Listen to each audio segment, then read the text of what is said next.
Merci beaucoup, Monsieur le Président, c'est Hassan, cher ami. Haqa, je suis ému. Euh, بسم الله الرحمن الرحيم. الحقيقة هاد الكلمات اللي قالهم سي أستاذ حسن حقا يعني كتير في حقي. Euh, il faut dire que tous ces travaux, et moi j'ai du mal à prendre la parole après c'est Hassan et Madame Benkiran qui sont avec une méthodologie très rigoureuse, académique, pédagogique. أنا اسمحوا لي parlementaire donc حنا غير كنهضروا. Mais il faut que ces choses aboutissent parce que faut pas rentrer dans un monologue entre scientifiques et médecins, épidémiologistes, à se dire que le sel c'est pas bon, le sucre c'est pas bon, le gras c'est pas bon, ça crée des maladies, si ça n'aboutit pas à des procédures et des mesures concrètes pour le bien de notre population. Et donc, moi, c'est Hassan, il a dit que c'est grâce à moi. En fait, c'est une partie de la vérité. C'est un travail de plus de 2 ans avec toute une équipe qui est faite de scientifiques, de cliniciens, d'épidémiologistes et de sociétés civiles. Et c'est le concert des efforts de toute cette catégorie qui est variée et multiple qui a finalement abouti à tout ça. Abouti à la taxe qui est un point dans la mer de la stratégie de lutte contre les facteurs de risque, aussi bien du diabète, des maladies non transmissibles, qui est la maladie mère, qui est l'obésité. Et donc, moi, je vous parle un petit peu de cette lutte contre l'obésité, mais toutes les présentations qui ont précédé, ils ont démontré ça. On parlait des troubles ou d'une prédisposition génétique, on ne parle plus de ça, mais c'est surtout l'obésité et le diabète. En grande partie, ils sont dus au comportement individuel et sociétal des citoyens. Et donc, s'il y a une lutte à faire, c'est sensibiliser toute cette population à prendre donc des aliments qui sont sains. Et le malheur, c'est que 85% de la mortalité précoce, il se trouve au niveau des pays pauvres. Et c'est ça le paradoxe, c'est que maintenant les pays pauvres, non seulement ils ont les maladies des pays pauvres, les maladies transmissibles, maintenant c'est les maladies non transmissibles qui est en train de gagner, et entre autres le Maroc, qui subit une triple transition, une transition démographique, la population qui devient de plus en plus vieille, et donc les maladies chroniques, et la transition épidémiologique, c'est les maladies chroniques, et qui est due à la transition nutritionnelle. On a perdu presque tout nos références nutritionnelles. Comme je dis, d'abord, mais le khubz ديال الزرع, c'est-à-dire الشعير. Ça y est, il a disparu. Et maintenant, c'est le McDonald's, c'est le fast-food, c'est le cornflakes, etc. pour les enfants. Et ça, c'est grave. Donc, je ne vais pas vous démontrer tous les chiffres de l'obésité qui gagnent les pays qui sont très riches et les pays qui sont très pauvres. Mais si vous voyez ici, le Japon, la Corée et l'Italie, ils ont les chiffres les plus bas de l'obésité qui varient de 3,7% à 10% entre le Japon, la Corée, l'Italie, la Suisse, contre les États-Unis, la Nouvelle-Zélande, la Hongrie et le Mexique, qui est entre 30 jusqu'à 40%.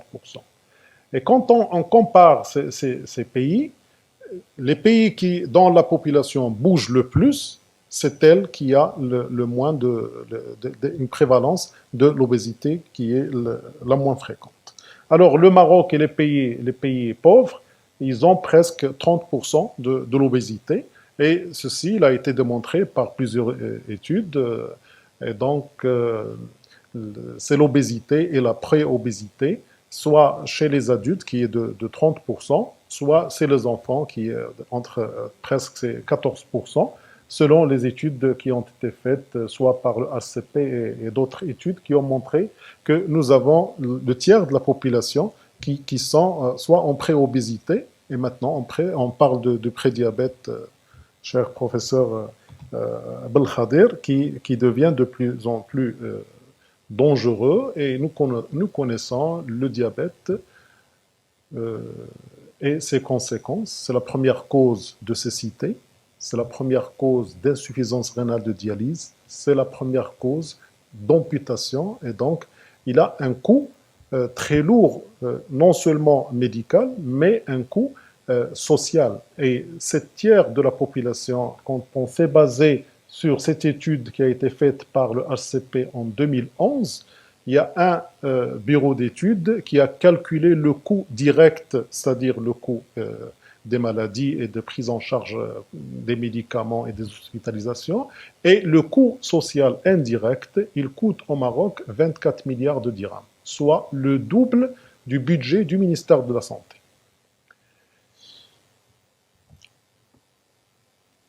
Donc, on est obligé, l'arme la plus efficace, c'est la prévention. Parce que le traitement de toutes ces maladies, il a montré ses limites. Et donc, pour cela, il faut faire changer la population et le comportement de la population.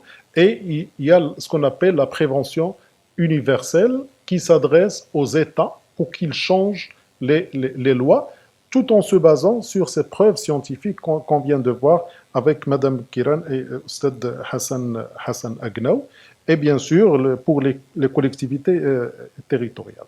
La même chose, donc, la sensibilisation des médecins, c'est bien, elle est obligatoire, elle est nécessaire, mais elle est insuffisante. Et donc, il faut sensibiliser, utiliser d'autres moyens pour lutter contre ce fléau de l'obésité. Et il faut impliquer la société civile, mais surtout les décideurs. Moi, je fais partie des décideurs, où j'essaie d'influencer un petit peu les décideurs, mais j'ai besoin d'arguments. J'ai besoin de ça. C'est des arguments scientifiques. J'ai besoin de vous. Il faut que vous me donniez les armes. Il n'y a pas que moi, il y a d'autres députés et d'autres politiciens qui luttent pour cette bonne cause, mais comme je vais vous montrer à quoi nous avons été affrontés. C'est Hassan اللي كيقول لك راك فم السبع خاصك تعرف شنو هي فم السبع. انا كنقول لهم عندنا واحد ليكسبرسيون سي كوم سي ملي كتمشي تصيد الحلوف. حلوف اتونسيون دو لو بليسي. Si vous le blessez, وغادي يرجع عندك, il va t'écraser. Donc on n'a pas intérêt à mettre des petites mesurettes. Donc on est devant un fléau international, et bien sûr le Maroc, il fait partie des victimes de cette malbouffe, toutes ces boissons qui sont des multinationales. Et donc je vais vous montrer comment ces multinationales, ils ont répondu à notre mesure de taxe sur le soda. Alors l'OMS, il a fait un rapport en 2013, c'est ce qu'on appelle l'efficacité de la politique fiscale pour lutter contre les maladies non transmissibles. Et le rapport, il est publié. Et je viens donc, parce que nous, on a bénéficié de ce rapport. Et qu'est-ce qu'il dit, le rapport de l'OMS? Il dit qu'il faut travailler ensemble avec toute une équipe. Et ce que vous voyez là, c'est ce Hicham Berri qui est présent avec nous. Maintenant, il fait partie de l'OMS, mais il était un responsable de la direction de l'épidémiologie au ministère de la Santé. Vous connaissez le professeur Ja'far Heikel. C'est un nutritionniste, il est connu sur le plan national et international. Mon maître, professeur Belkhadir, je suis son étudiant, et ça c'est ma fierté. Je ne suis pas aussi fier d'être parlementaire ou médecin que d'être l'étudiant de professeur Belkhadir, qui est très engagé. Et bien sûr, Stade Hassan Agnaou, je ne vais pas parler de lui parce que c'est une sommité internationale qui est tout le temps en train de lutter pour cette bonne cause et contre ce fléau. Et ce que vous voyez ici, c'est le plaidoyer de cette équipe devant les groupes parlementaires. Donc ici, il y a notre groupe parlementaire de l'Istiqlal, groupe parlementaire du RNI et de l'Union constitutionnelle, groupe parlementaire Haraka Shabiya, groupe parlementaire du PAM, et le premier groupe, c'était le groupe parlementaire du PJD. Donc, ils ont fait une campagne, ça c'était en 2017, pour que, au niveau du projet de loi de finances 2018, est-ce qu'on instaure la taxe contre le soda, contre les boissons sucrées. On dit soda, mais même les jus qui sont sucrés et même les produits laitiers. Le projet, il contenait 4 points. 1, il faut supprimer la subvention du sucre parce que les sociétés multinationales telles que Coca-Cola au Maroc, ils bénéficiaient de la subvention du sucre de l'État et ils mettent ces sucres subventionnés dans leurs produits et non seulement ils le vendent au Maroc, mais ils l'exportent à l'étranger. Donc vous imaginez, est-ce que l'État marocain, il aide Coca-Cola pour mettre un sucre qui est moins cher dans ses produits pour le vendre moins cher à l'étranger.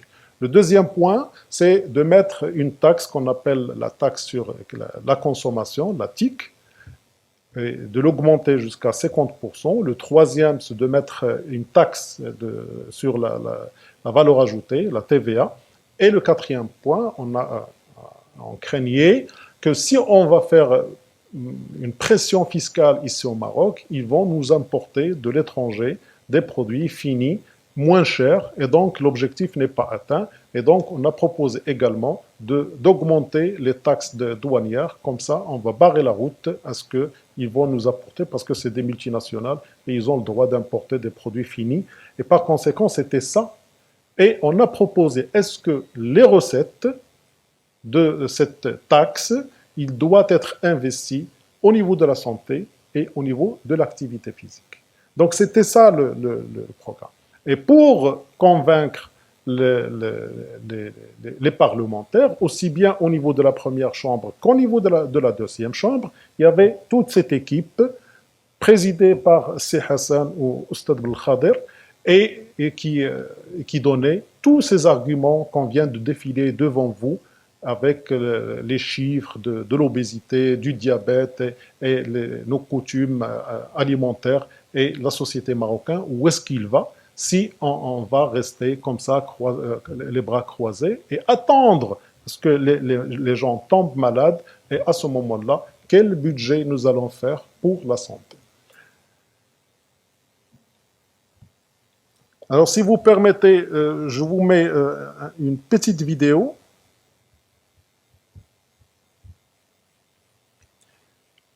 Et l'essentiel de cette vidéo, c'est deux choses. C'est que ce groupe, quand il est allé sensibiliser le groupe parlementaire, il ne faisait pas la distinction entre majorité, opposition, parce que ce n'est pas l'étiquette politique. Donc, c'est l'intérêt des citoyens et du Maroc. Je ne sais pas comment faire pour le son.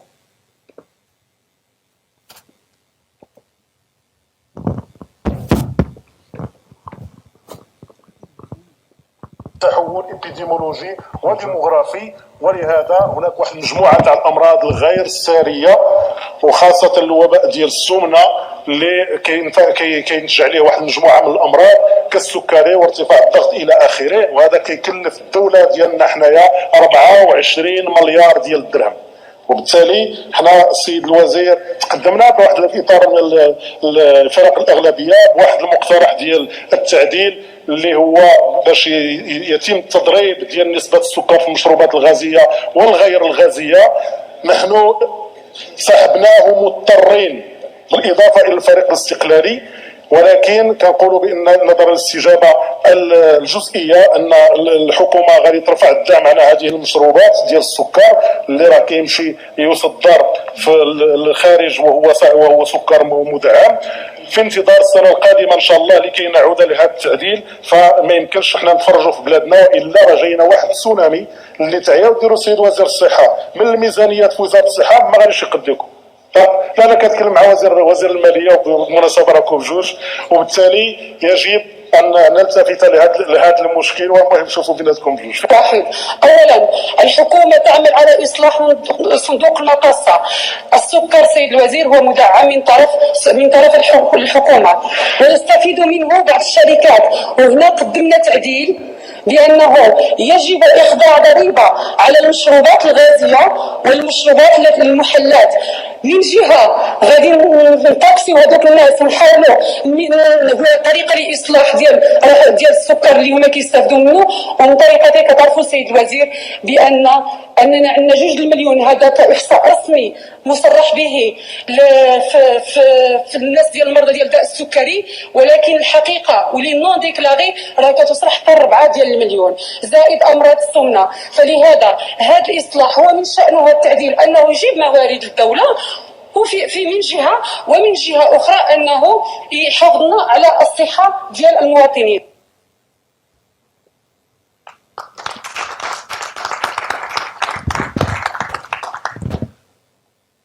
هاد المداخلات بجوج j'ai fait exprès, il y a une de la majorité et l'autre de l'opposition où toute l'équipe il insistait que ça n'a pas une étiquette politique cette mesure de fiscalité ou de taxe sur les boissons sucrées. Donc on n'a pas réussi la première année et c'était une petite frustration de l'équipe, mais on a gagné une chose. Il y avait une couverture médiatique. Et donc, si seulement les gens, ils savent que le sucre, c'est pas bon, que le sel, c'est pas bon, on a gagné. Je vous assure, il y avait des dizaines d'articles, aussi bien de la presse écrite et même l'audiovisuel. Et donc, ça, c'est un gain. Et l'OMS, il insiste sur ça. Ils disent même, l'essentiel, c'est que vous sensibilisez les décideurs, vous sensibilisez la population, ça c'est très important. L'année d'après, c'était en 2018, parce qu'on discute la loi de finances en 2018 pour 2019, les choses, ils ont abouti et cette taxe, elle a été adoptée par le Parlement. C'était pas facile. Alors, imaginez, dès qu'on a voté en commission cette taxe, le responsable de la région MENA, c'est-à-dire du nord d'Afrique et du Moyen-Orient, de Coca-Cola. Il a pris l'avion, il est venu, ils ont dépêché toute une délégation qui a travaillé et fait un lobbying au sein du Parlement pour le convaincre, est-ce que cette taxe, elle n'est pas efficace, et ils ont ramené un certain nombre d'arguments pour dire que, tout simplement, cette taxe n'est pas efficace pour réduire l'obésité, cette taxe, il va nuire à l'économie marocaine et que eux, si on va adopter cette taxe, ils vont fermer, ils vont licencier les salariés qu'ils ont au niveau de leur... Et puis, qu'ils ont dit que vous n'avez aucune preuve nationale que le sucre, en particulier celui qui se trouve au niveau de Coca-Cola, il fait du mal à la population. Et tout ce que vous faites du copier-coller de ce qui se passe en France. Et donc, si nous n'avions pas été soutenus par C. Hassan, qui est un scientifique, ou bien par Sebel Khader, qui est un clinicien et président de la Ligue, ou bien par C. Hicham, qui est un responsable du ministère de l'OMS et qui ont des études qui ont été publiées et d'autres qui étaient en voie de publication pour apporter les arguments nécessaires. Comment on va faire avec ces multinationales? Et pour vous dire, il n'y a pas que Coca-Cola, il y a même les autres, parce que c'est une association. Ils ont utilisé tous les moyens, moraux et immoraux, pour convaincre les parlementaires. Mais il fallait résister. Et nous avons résisté. Au début, on a voté 2 taxes, la taxe sur la consommation, la taxe sur la valeur ajoutée. Et les partis de la deuxième chambre, on a perdu la taxe sur la valeur ajoutée, c'est pas grave. Mais l'essentiel, c'est qu'on a gagné une taxe. Et nous avons une promesse. Est-ce que, parce qu'on a mis pour les taxes soda et pour les jus. Et ils n'ont pas accepté, le gouvernement n'a pas accepté pour le produit laitier parce que l'année, comme vous le savez, l'année dernière, ils vivaient une crise et ils ont dit si on peut reporter pour l'année prochaine, c'est-à-dire pour l'année 2020, pour les produits laitiers. Donc, cette année, Inch'Allah, nous allons étendre cette taxe aussi bien pour les produits laitiers et on va la proposer également pour les biscuits, pour le chocolat, pour les bonbons et ça, et également pour les crèmes, les glaces, parce qu'il contient également beaucoup de sucre. Donc, c'est pour vous dire, si on n'avait pas vos arguments scientifiques, on n'aurait pas dû résister. Alors là, pour une discussion, je donne quelques pays qui ont adopté cette taxe, entre autres la France. Alors la France, comme vous le savez, il y a 2 chambres. Le Sénat, il y a une commission au niveau du Sénat qui travaille sur la sécurité sociale. Et comme vous le savez, au Maroc, nous avons les maladies non transmissibles qui constituent, pour les caisses de l'assurance maladie, l'effectif des malades qui ont les maladies chroniques, il constitue 3%. Ces 3%, ils consomment 50% du budget des caisses de l'assurance maladie. Et la première maladie, c'est le diabète. Et bien sûr, les autres qui viennent après, c'est l'insuffisance rénale, l'hypertension, etc. Donc, ceci, il a un coût sur les caisses de l'assurance maladie, sur le budget de l'État et sur le budget du citoyen. Parce que, comme vous le savez, au Maroc, le citoyen n'est couvert qu'à 50%. Donc, c'est 50% qui ont cette couverture de l'assurance maladie et 50% des dépenses, c'est à partir des dépenses directes du citoyen. Et quand on a les dépenses directes, bien sûr, ça va se faire au détriment de la santé des citoyens. Donc, ils ont conclu à une conclusion que les boissons sucrées au niveau de la France n'est pas suffisamment taxées. Ils sont passés de 7,42 € le hectolitre à 20 € pour les boissons sucrées et les boissons énergisantes. Il y a également l'Espagne, mais c'est surtout la Catalogne. Au niveau du Royaume-Uni, ils ont établi une loi en 2016 et dont l'application a été faite en 2018. Et bien sûr, c'est pour encourager l'activité physique et surtout l'activité chez les enfants et chez les adolescents. Il y a les meilleures expériences, c'est les pays scandinaves. Mais on a le contraste. On a la Finlande qui a réussi et qui a fait une évaluation, qui a montré l'impact de cette taxe sur la santé, mais on a le Danemark. Le Danemark, c'est un pionnier de la taxe sur le sucre. Mais malheureusement, il est revenu sur cette taxe pour la simple raison. C'est que le gouvernement, il est parti seul face à l'industrie agroalimentaire. Et comme vous le savez, le Danemark, il a des produits qui sont des produits internationaux, comme le chocolat Kinder et je pense même Ferrero Rocher. Et l'industrie agroalimentaire, elle a dit à ce gouvernement, si vous taxez ces produits et vous dites qu'ils sont mauvais, qu'est-ce qu'ils vont dire les autres pays pour lesquels vous exportez et le pays, il gagne beaucoup d'argent grâce à notre industrie.